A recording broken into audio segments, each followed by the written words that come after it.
Que alegria, mais um Ponto a Pontos com vocês. Olá, ponteiros e ponteiras, estamos aqui em Aracruz, Espírito Santo.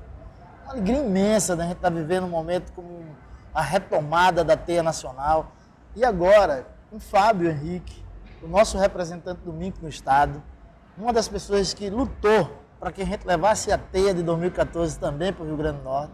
E agora a gente passar o bastão numa teia aqui em Aracruz, com esse povo lindo desse estado, reunindo mais de 800 delegações de todos os estados brasileiros e uma outra diversidade de ações que estão acontecendo aqui dentro. Mas agora a gente precisa falar com o Fábio para ele retomar um pouco dessa memória, porque nós ficamos um período sem Ministério da Cultura, né, Fábio? E você é um que está trazendo esse Ministério de volta, inclusive agora com escritórios estaduais. Por favor. Bom, gente, primeiro dizer do prazer de estar aqui com vocês, participando desse podcast com vocês, num momento tão fantástico como esse que nós estamos vivenciando com essa teia, com a retomada da teia. Como você bem falou, a última nós fizemos lá em Natal, que foi uma teia muito importante, porque foi onde a gente avançou na Lei Cultura Viva. Sem dúvida, sem Por dúvida. questão de justiça, o Henrique Alves, que era deputado naquela época, presidente da Câmara, acolheu a proposta de Jandira Fegali, junto com Benedita da Silva e outros parlamentares, e a gente deu esse passo importante do Cultura Viva, que foi a Lei Cultura Viva.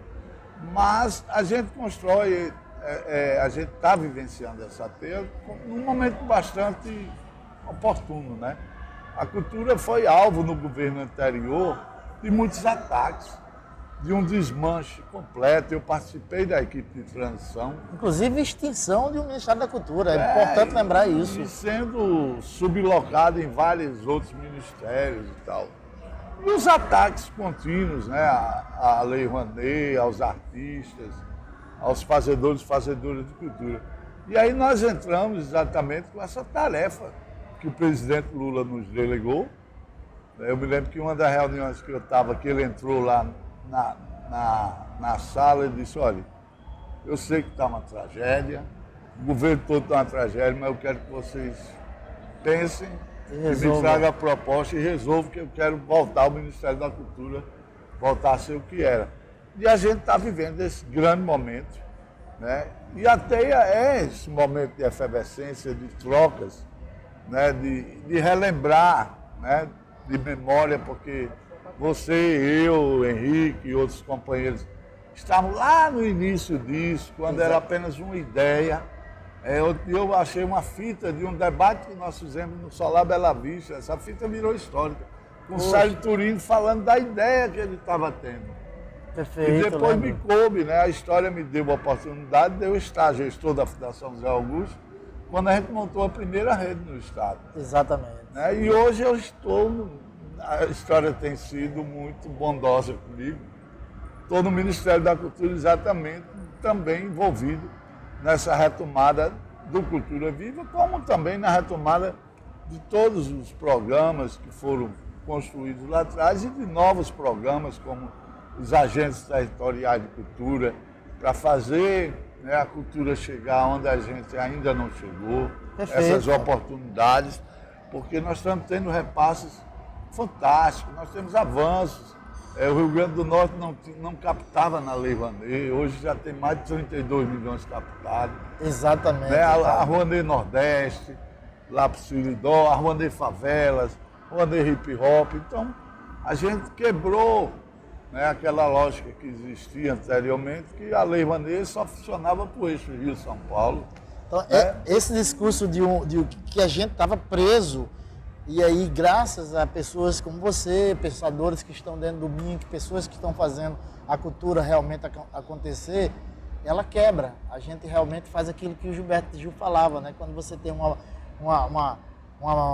açude e faz uma frecha e começa a sair água, a tendência é essa água arrebentar tudo. E a tendência foi essa, a gente começar a ter pontos de cultura em todo o Brasil, a gente tem que começar a ter voz nas conferências nacionais de cultura e a gente começar a ter um governo que realmente aposta nisso. Então você, ponteiro e ponteira do Rio Grande do Norte, né? A gente tem hoje uma rede imensa, a gente tem uma rede, Fábio, que você iniciou. Muita gente nova chegando, muita gente né? nova. E pessoas também que atravessaram esse período né, de ataques, que se mantiveram vivos, e outros pontos estão sendo reinventados.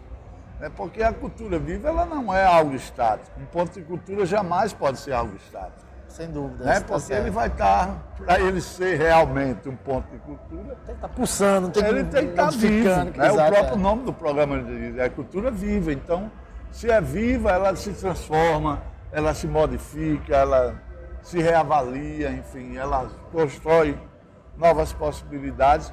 E eu acho legal do Cultura Viva também, porque é um programa que não vem de baixo para cima, assim, impondo. Exatamente. Né? O Ministério não desenvolve e joga. Não, ele é um programa pactuado, onde a sociedade civil opina, né? Onde os gestores opinam. Hoje nós temos uma estratégia federativa, né? Tanto é que os recursos, a maioria dos estados e municípios, os recursos que estão sendo operados são os recursos que foram transferidos pela Paulo Gustavo, pela Aldir Blanc I e agora pela Política Nacional de Blanc. Perfeito. É isso que faz fomentar a política cultural nos estados e nos municípios. Né? Por exemplo, no Rio Grande do Norte a gente chega em municípios. O que chega em muitos desses municípios da PENAB é 10, 15 vezes maior do que o orçamento que o secretário de Cultura tem na cidade. Com certeza. Ou seja, ponteiros e ponteiras, a gente está vivenciando algo importante e a gente precisa manter isso. Essa fala minha é muito para chamar a atenção. Estamos também num momento importante de eleitoral, pré-eleitoral, e vale cada um que vai assistir isso pensar em quem ele vai depositar seu voto. Até porque falar isso hoje é mais confortável, porque nós já vivenciamos quem não gosta de cultura chegando no poder. E quem não gosta de cultura chegando no poder faz exatamente aquilo que acabar e prejudicar todos nós. Então, dizer para vocês, e agora eu peço para o nosso querido representante do MINC no Estado, fazer uma fala direta para cada um do Rio Grande do Norte, dizer que nós estamos numa transmissão, Fábio, um pool de entidades fazendo essa transmissão, o coletivo Foco, e o coletivo da Foto e o Instituto Zoom. Né? Isso também já é uma conquista, de você não fazer mais nada sozinho, fazer as coisas coletivamente, agregar. Meu querido, palavra é sua. Bom, gente, eu queria deixar a seguinte palavra, que a gente precisa enxergar que esses avanços, a retomada dos pontos de cultura e de dezenas de outras políticas, elas só aconteceram porque existe um cara chamado Luiz Inácio Lula da Silva, que é presidente da República. Então a gente precisa entender isso para valorizar o que a gente já tem, para poder construir perspectivas de avanços, perfeito, de melhorias. Mas é preciso a gente chegar, porque o país vive um momento muito confuso, meio uma certa esquizofrenia política. Né? Uma parte da população apoiando coisas que a gente jamais imaginava. Né? A volta da ditadura militar, outros vão para os Estados Unidos para conspirar contra a própria nação. É um absurdo. Coisas, os Estados Unidos acham direito, invade a Venezuela, prende o presidente que foi eleito, agora ameaça invadir Cuba. O mundo está muito tóxico.